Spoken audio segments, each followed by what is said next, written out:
বেতন 15 কোটি, কিন্তু তারপরও এই চাকরি কেউ করতে চায় না, শুধুমাত্র একটা লাইট হাউস পাহারা দেয়া। অবশ্যই লাইট হাউসের দায়িত্ব নেওয়া একটি চ্যালেঞ্জিং কাজ। বেতন যাই হোক, সে কাজের জন্য নির্জনতা, একাকিত্ব এবং মাঝে মাঝে কঠোর আবহাওয়ার সম্মুখীন হতে হয়।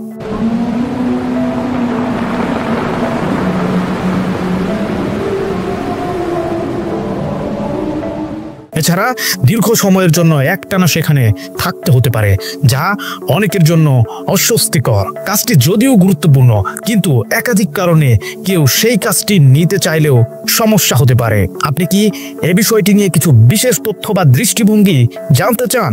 লাইট হাউসে কাজের কষ্ট বেশ কিছু কারণে হতে পারে। একাকিত্ব। লাইট হাউসগুলো সাধারণত বিচ্ছিন্ন স্থানে থাকে, যেখানে দীর্ঘ সময় একা থাকতে হয়, যা মানসিক চাপ সৃষ্টি করতে পারে। কঠোর আবহাওয়া।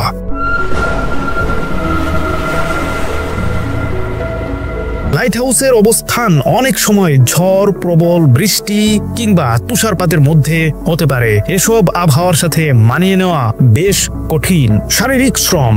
লাইট হাউসের রক্ষণাবেক্ষণের জন্য কিছু শারীরিক শ্রমের প্রয়োজন হয়, যেমন লাইট হাউসের বাতি পরিষ্কার করা, যন্ত্রপাতি পরিষ্কার করা ইত্যাদি। দীর্ঘ সময়ের কাজের শিফট। লাইট হাউসে কাজের সময়কাল সাধারণত দীর্ঘ হতে পারে, যা শারীরিক এবং মানসিকভাবে ক্লান্তিকর হতে পারে। সামাজিক যোগাযোগের অভাব। সীমিত মানুষের সাথে যোগাযোগ হওয়ায় কিছু সময় একাকিত্ব অনুভব হতে পারে, যা মানসিক স্বাস্থ্যের উপর প্রভাব ফেলতে পারে।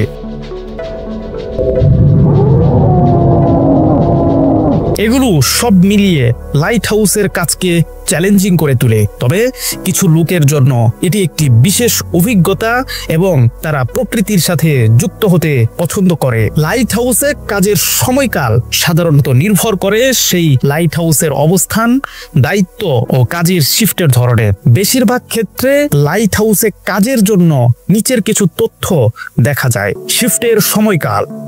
অনেক সময় লাইট হাউসে কাজের শিফট 1 থেকে 2 সপ্তাহের জন্য হয়ে থাকে, যেখানে কর্মচারী কাজ করেন 24 ঘন্টা। এরপরে তাদের পরিবর্তন করার জন্য অন্য কেউ আসতে পারে। 24 ঘন্টা নজরদারি।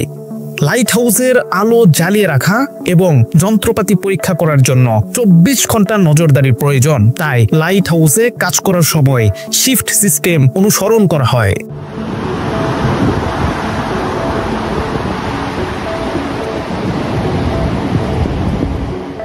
বিশ্রাম ও ছুটি। দীর্ঘ শিফটের পরে কর্মচারীদের বিশ্রাম ও পুনরুদ্ধারের জন্য কিছু সময় দেওয়া হয়, তবে প্রত্যেকের জন্য এটি ভিন্ন হতে পারে। প্রকৃতির অবস্থান। কিছু লাইট হাউসে অবস্থান বিশেষ করে বিচ্ছিন্ন হয়ে থাকলে কাজের শিফটের সময়কাল আরো দীর্ঘ হতে পারে। সাধারণত লাইট হাউসে কাজ করার সময়কাল এবং শিফটের ধরন ভিন্ন হতে পারে, তবে নিরাপত্তা ও কার্যকারিতা নিশ্চিত করতে 24 ঘন্টা নজরদারি রাখা প্রয়োজন। লাইট হাউসে কাজ করার জন্য কর্মীদের সাধারণত কতদিন থাকতে হয় সেটি নির্ভর করে বিভিন্ন ফ্যাক্টরের উপর। এখানে কিছু সাধারণ তথ্য দেওয়া হলো। শিফটের সময়কাল। অনেক লাইট হাউসে কর্মীরা 1 থেকে 2 সপ্তাহের শিফটে কাজ করেন, তবে কিছু ক্ষেত্রে 3 থেকে 4 সপ্তাহ থাকতে হতে পারে। পরিবর্তন সিস্টেম। কাজের সময় শেষে কর্মীদের পরিবর্তন করার জন্য নতুন কর্মী আসতে পারে। এক্ষেত্রে কর্মীদের লাইট হাউসে থাকার সময়কাল আগেই নির্ধারণ করা হয়ে থাকে। প্রকৃতির অবস্থান। যদি লাইট হাউসটি বিশেষভাবে বিচ্ছিন্ন বা দুর্গম জায়গায় অবস্থিত হয়, তাহলে কর্মীদের সেখানে থাকার সময়কাল আরো দীর্ঘ হতে পারে।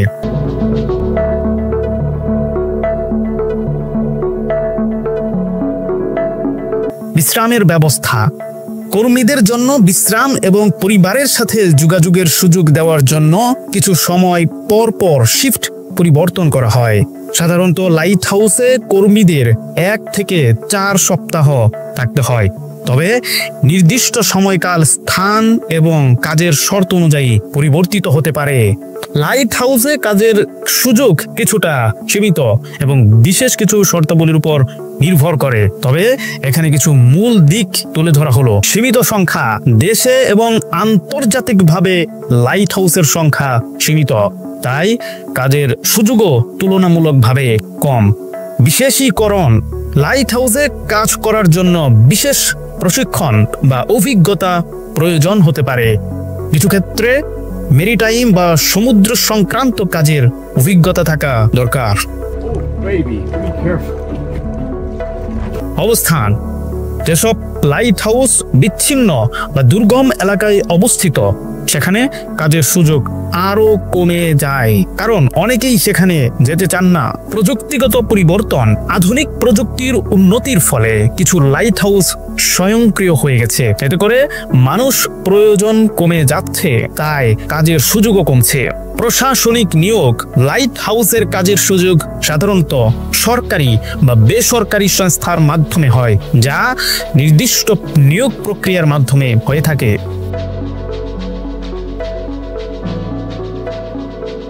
বৈদেশিক সুযোগ: কিছু দেশে, বিশেষ করে সমুদ্রবর্তী অঞ্চলে লাইট হাউসের কাজের সুযোগ বিদেশে পাওয়া যেতে পারে।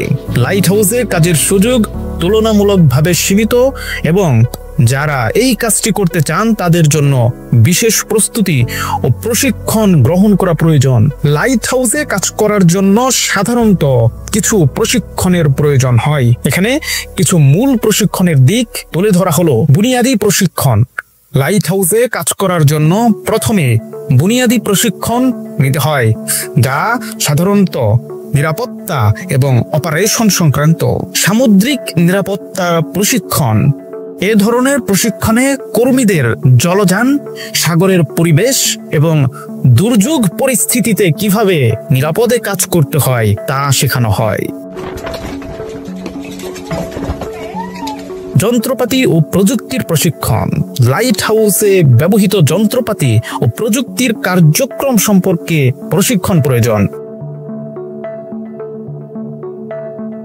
ফার্স্ট এইড ট্রেনিং: কর্মীদের ফার্স্ট এইড, হেল্প এবং চিকিৎসা সংক্রান্ত প্রশিক্ষণ নেওয়া জরুরি, কারণ তাদের মাঝে মধ্যে চিকিৎসা সহায়তা দিতে হতে পারে। অভিজ্ঞতা: কিছু লাইট হাউসের কাজে প্রবেশের জন্য পূর্ববর্তী সামুদ্রিক কাজের অভিজ্ঞতা প্রয়োজন হতে পারে।